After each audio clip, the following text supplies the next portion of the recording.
Welcome dear student once again in SS Corner. It's me Sumanto. आज इस 74th independence day पे हमारी channel SS corner की ओर से आप सभी को हार्दिक शुभकामनाएं। साइंस एंड टेक्नोलॉजी के साथ साथ हर सेक्टर पे इंडिया आगे बढ़े, यही हमारा मोटो है। हम यंग जनरेशन के ऊपर उसका बहुत बड़ा रिस्पॉन्सिबिलिटी रहता है।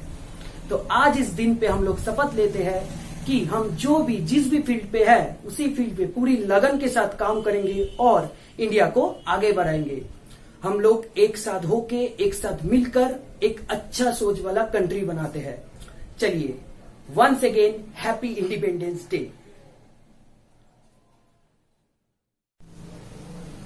As you know, our main goal is to present physics to you in a very simple way. As physics is the conceptual subject, so my first target is to clear all the concept about physics so that you find it easy. हम लोग उसके लिए कोई भी theory या article लिखने से पहले उसको इजी वर्ड में डिस्कस करते हैं ताकि आपका कंसेप्ट बिल्ड हो सके। उसके बाद एग्जाम में चाहिए टू द पॉइंट आंसर। उसके लिए हम लोग जो भी बोर्ड वर्क करते हैं, अगर आप लोग ध्यान से वो नोट करते हैं, you will find it will become a complete note. तो इस चैनल से नोट और कंसेप्ट दोनों ही आपको मिल रहे हैं। तो सोचिए मत, जाइए सब्सक्राइब कर लीजिए। अगर अभी तक सब्सक्राइब नहीं किया है तो प्लीज सब्सक्राइब कर लीजिए, और सब्सक्राइब अगर कर दिया है तो लाइक कीजिए, वीडियो को शेयर कीजिए ताकि आपका सपोर्ट हमें मिल सके। तो चलिए बढ़ते हैं आज के टॉपिक पे। लास्ट लेक्चर पे हम लोग पोटेंशियल के बारे में जाना था। हम लोग एक चैप्टर पढ़ रहे थे, इलेक्ट्रोस्टैटिक इन वैक्यूम। ये उसका लेक्चर 4 है। लेक्चर 1 में हम लोग इंट्रोडक्शन टू इलेक्ट्रोस्टैटिक, लेक्चर 2 पे electric field and field lines, and lecture 3 पे पोटेंशियल के बारे में हम लोग जाना था। उसका लिंक डिस्क्रिप्शन बॉक्स में दिया हुआ है, पहले वो 3 वीडियो एक बार देख लीजिए क्योंकि ये सिक्वेंशियल वीडियो है। आज हम लोग पढ़ेंगे कि कुछ सिमेट्रिक चार्ज बॉडी के लिए एक पर्टिकुलर डिस्टेंस पे पोटेंशियल और इलेक्ट्रिक फील्ड कैसे कैलकुलेट करते हैं। देखिए, इस डेरिवेशन को करने के लिए पहले एक स्टेप जानना पड़ेगा। कोई भी चार्ज सिमेट्रिक बॉडी के लिए किसी पर्टिकुलर डिस्टेंस पे इलेक्ट्रिक फील्ड या पोटेंशियल कैलकुलेट करने के लिए पहले उसी चार्ज बॉडी का कुछ छोटा पोर्शन हमें कंसीडर करना पड़ता है। अब उस छोटे पोर्शन के साथ अगर हम लोग उस छोटे पोर्शन का जो चार्ज डेंसिटी है उसको अगर मल्टीप्लाई करेंगे तो हमें टोटल जो बॉडी है उसका चार्ज मिलेगा। अब ऐसे बॉडी सिमेट्री है तो हम लोग उसको इंटीग्रेशन कर लेंगे टोटल बॉडी के ऊपर। तो हमें वो चार्ज एलिमेंट और वो जो छोटा यूनिट पोर्शन हमने कंसीडर किया उसको अगर इंटीग्रेट करेंगे तो उस बॉडी का टोटल चार्ज मिलेगा। आइए चलिए देखते हैं कि कैसे फाइंड आउट करते हैं। पहले हम लोग एक चार्ज रिंग के लिए करेंगे, उसके बाद चार्ज डिस्क के लिए करेंगे। ये कॉलेज लेवल पे अक्सर ही पूछा जाता है 3-4 मार्क्स के लिए, तो ये बहुत इंपॉर्टेंट है। क्वेश्चन ऐसे आता है, find out the electric field और potential due to charge ring और चार्ज डिस्क और लाइन चार्ज। तो और इसका जो आउटकम रिजल्ट आता है वो भी कॉम्पिटिटिव एग्जाम के लिए बहुत इंपॉर्टेंट है। तो चलिए डिराइव करते हैं एक चार्ज रिंग के लिए इलेक्ट्रिक फील्ड और पोटेंशियल किसी पर्टिकुलर डिस्टेंस पे। चलिए, so calculation of electric field and potential due to a charge ring. पहले ध्यान से ये नोट डाउन कीजिए कि कैसे हम लोग इसको डिराइव करते हैं। चलिए, ये एक फिगर है, एक चार्ज रिंग है जिसका सेंटर है वो O, एस एक पॉइंट है, x डिस्टेंस पे उस एस पॉइंट पे हम लोग इस चार्ज के लिए पोटेंशियल और इलेक्ट्रिक फील्ड कैलकुलेट करेंगे। हम लोग dl एक छोटा एलिमेंट लिया है इसी रिंग के ऊपर जो s से √² प्लस x² की डिस्टेंस पे है। ये कैसे आता है आपको पता है, ये x है, ये है, तो ये √a² प्लस x² आएगा। तो इसी डिस्टेंस पे हम लोग इलेक्ट्रिक फील्ड और पोटेंशियल कैलकुलेट करेंगे। जो मैं बोला इसको लिख लीजिए। Suppose we have a thin circular ring of radius a having a uniform line charge density lambda per unit length. We want to find potential at an aerial point S at a distance x from center O. Now an element dl containing lambda dl charge is at a distance of √a² plus x² from the point S. So हमने lambda, ये जो lambda है हमें charge density lambda consider किया per unit length पे। तो अब हम लोग देखते हैं कि इस एस पॉइंट में पोटेंशियल क्या होता है। चलिए, so the potential at point S is d5। मैं इस छोटे पोर्शन के लिए पोटेंशियल कैलकुलेट कर रहा हूं, सो इस छोटे पोर्शन के लिए calculate d5 equals to 1/4 pi epsilon nought. Potential का जो लेक्चर 3 था आप लोग अगर देखे हैं तो आप लोग को पता है, अगर नहीं देखा है तो जाके एक बार देख लीजिए। आप लोग यूट्यूब में भी सर्च कर सकते हैं electrostatic potential bye SS corner, आपको मिल जाएगा और डिस्क्रिप्शन में भी लिंक दिया हुआ है, आप लोग देख लीजिए। तो potential at point S equals to d5 equals to 1/4 pi epsilon nought lambda into dl, वो charge element divided by root over a square plus x square. अब since all the elements are equipotential at a total potential at S would be given, मतलब देखिए ये एक symmetric body है, इस symmetric body पे यहाँ पे जितना पोटेंशियल होगा इस एलिमेंट के लिए, अगर मैं यहाँ पे एलिमेंट कंसिडर करूं यहाँ भी पोटेंशियल सेम आएगा।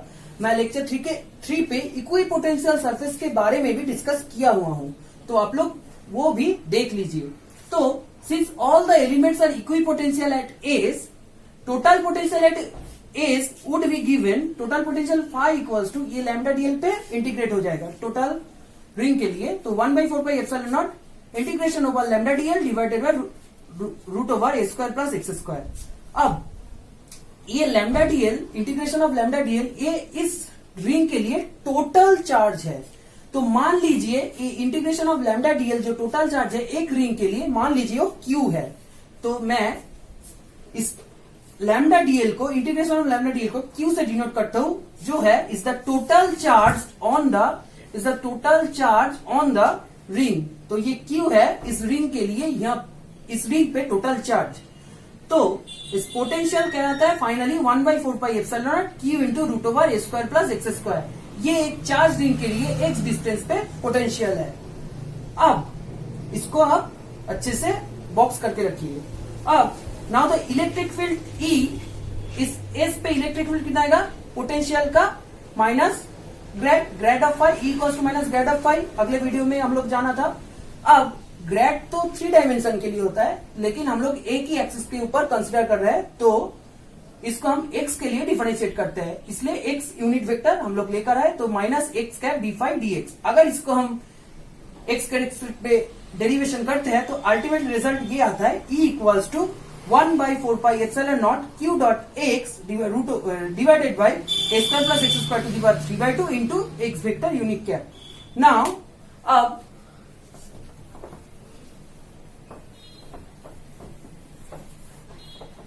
now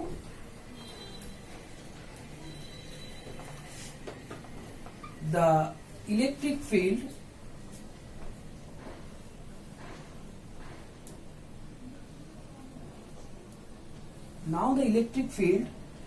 is maximum। ये इलेक्ट्रिक फील्ड अब कहां पे मैक्सिमम होगा हमको ये भी कैलकुलेट करना है। Now the electric field is maximum at a distance x।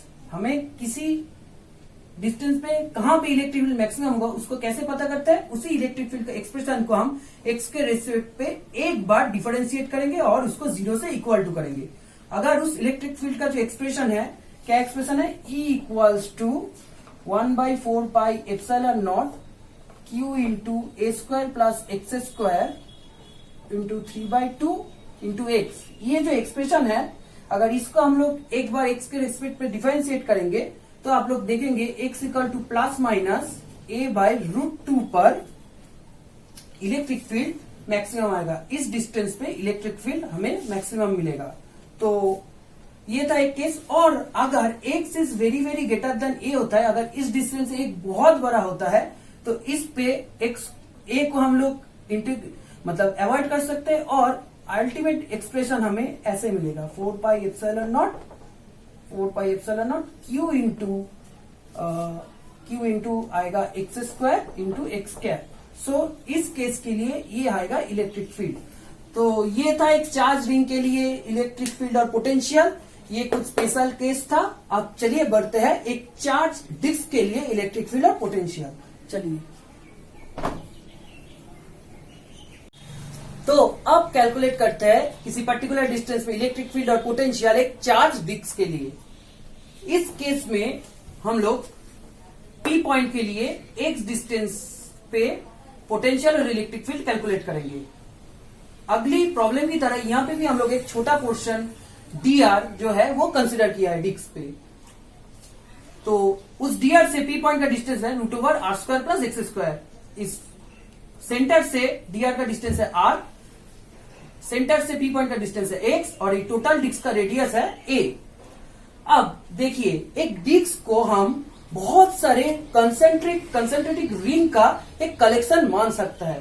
तो हम कंसेंट्रेटिक रिंग पे हम किसी रिंग के लिए टोटल चार्ज क्यों पकड़ लिया था, लेकिन इस बार ऐसा नहीं होगा क्योंकि ये बहुत सारे रिंग का कलेक्शन है। तो किसी एक रिंग के लिए तो यहाँ पे इलेक्ट्रिक फील्ड और पोटेंशियल नहीं आएगा, बहुत सारे रिंग का आएगा।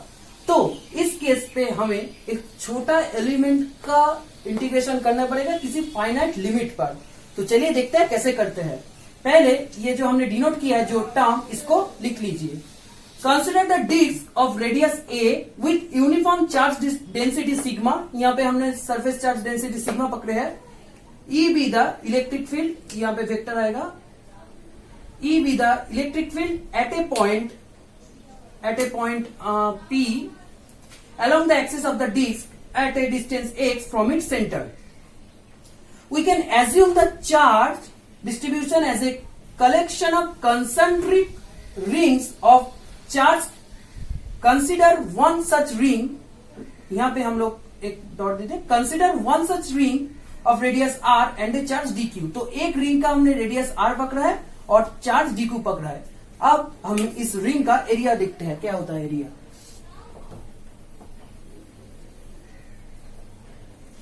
सो एरिया एलिमेंट, इसके बाद लिखिए एरिया एलिमेंट डीए मान लीजिए। डीए इक्वल्स टू क्या आएगा, यहां पे आएगा रिंग का जो पेरीफेरी है 2πr इनटू और जो अपना जो एलिमेंट हमने कंसिडर किया dr।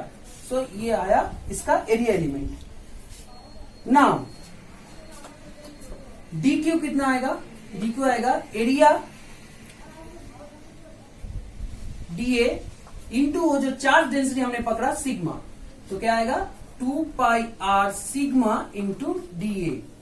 सो ये था charge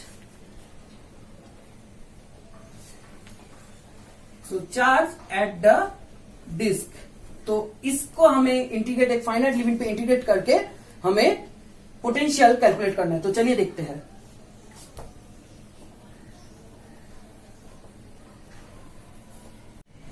So each element of this ring is almost equidistant from P. Her element P से इक्विडिस्टेंस है क्योंकि सिमेट्रिक बॉडी है। Hence potential at point P due to the ring is given by, मैं ring क्यों बोल रहा हूं क्योंकि मैंने एक रिंग कंसिडर किया है। उसके बाद उस रिंग को हम लोग समिंग अप करेंगे तो टोटल डिस्क के लिए पोटेंशियल और इलेक्ट्रिक फील्ड मिल जाएगा। तो ring is given by, ring के लिए पोटेंशियल है d phi equals to 1/4πε0 charge element sigma into 2πr into dr divided by √r² plus x²। Therefore, the total potential at P due to the whole disk is obtained by summing all the rings from r equals to 0 to r equals to a. इस integration limit पे अगर हम लोग integration करेंगे यहां से यहां तक, तो इस टोटल डिस्क के लिए हमें पोटेंशियल और इलेक्ट्रिक फील्ड P पे मिल जाएगा। तो चलिए अब इसको इस लिमिट पे इंटीग्रेशन करते हैं। सो हमें r इक्वल्स टू 0 से r इक्वल्स टू a पे इंटीग्रेशन करना है। तो चलिए phi equals to sigma by 2ε0, वो ऊपर में 2ε था, नीचे 4πε था, तो उसको कैंसिल करके सिग्मा बाई 2ε बाहर आ गया और integration 0 to a r dot dr divided by r² plus x²। Now इस इंटीग्रेशन को करने के लिए मैंने r plus √r plus x² को हमने z पकड़ा है, जैसे r plus x² equals to z²। इसको अगर r के रेस्पेक्ट पे हम लोग डिराइव करें, मतलब z के रेस्पेक्ट पे दोनों तरफ डेरिवेशन करें तो 2r dr equals to 2z dz। उसके बाद आता है r dr equals to z dz। Next हमें अगर अब z के रेस्पेक्ट पे हमें इंटीग्रेशन हो रहा है तो लिमिट भी चेंज हो जाएगा। अगर यहाँ पे हमने r की जगह ए बैठाते हैं तो a square plus x square upper limit आएगा और 0 बैठाते हैं तो जेड आएगा लोअर लिमिट। तो sigma by 2 epsilon integration z to root over a square plus x square z d z by z, ये तो अभी आसान हो गया। तो ultimate integration phi equals to आता है sigma by 2 epsilon root over a square plus x square minus mod of x. मैंने यहाँ पे मॉड ऑफ एक्स क्यों लिया, क्योंकि देखिए मैंने इस तरफ इलेक्ट्रिक फील्ड कैलकुलेट किया। देखिए ये डायमेंशन एक्सिस है, तो मैं अगर इस तरफ कैलकुलेट करता तो डायमेंशनली ये नेगेटिव डायमेंशन में होता, तो इसलिए मॉड ऑफ एक्स ले लिया फॉर सिंप्लिसिटी। तो रिजल्ट दोनों ही पॉसिबिलिटी रिजल्ट आएगा, sigma by 2 epsilon root over of a square minus x square minus x आएगा फॉर एक्स ग्रेटर देन 0 के लिए, और conventionally sigma by 2 epsilon root over a square plus x square plus x आएगा for x less than 0 के लिए। अब चलिए calculate करते हैं इलेक्ट्रिक फील्ड।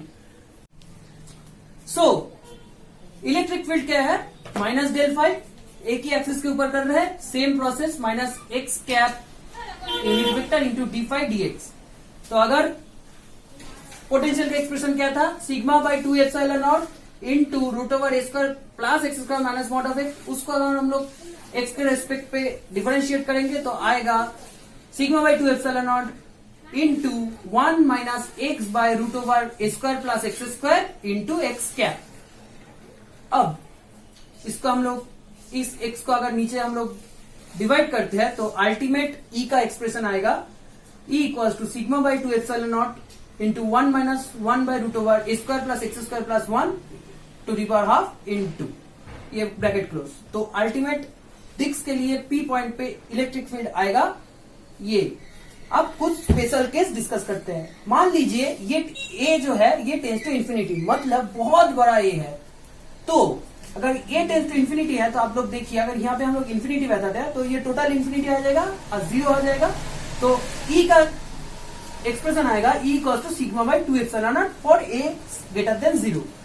अब इसको हम और भी इलस्ट्रेट कर सकते हैं। नाउ फ्रॉम बायनोमियल थ्योरम लगा के we can write approximately for x greater than equals to a root over a square plus x square equals to x into 1 plus a square plus x square to the power half. इसको हम लोग अगर illustrate करेंगे तो x into 1 plus a square plus 2 by x square, और x square into करेंगे तो x plus a square plus 2x a आएगा। अब इसको इसी एक्सप्रेशन में जो फाई वाला एक्सप्रेशन है वहां पे हम लोग अगर बैठाते हैं तो phi equals to sigma by 2 epsilon naught x plus a square plus, ये जो फाई का एक्सप्रेशन है यहाँ पे इस a square plus x square का हमने ये निकला है, तो x plus a square by 2x minus x बैठाते हैं। अब ये एक्स और ये एक्स कट जाएगा तो sigma by 2 epsilon into a square by 2x, इसको हम 1/4 pi epsilon Q by x लिख सकते हैं। देखिए क्यू है पाई आर स्क्वायर सिग्मा, जो एरिया है into charge, area into charge density, तो आ गया क्यू माने हमने पकड़ा है कि चार्ज। तो अल्टीमेट फाई का एक्सप्रेशन क्या आता है, फाई इक्वल्स टू आता है 1/4 pi epsilon Q into x. Lecture 3 पे हमने यही डिराइव किया था। तो अल्टीमेट एक्सप्रेशन हो गया है। सो ये डिस्क के लिए इलेक्ट्रिक फील्ड और पोटेंशियल था। अब आज के लिए इतना ही। नेक्स्ट लेक्चर पे हम लोग लाइन चार्ज के लिए इलेक्ट्रिक फील्ड और पोटेंशियल कैलकुलेट करेंगे। Thank you.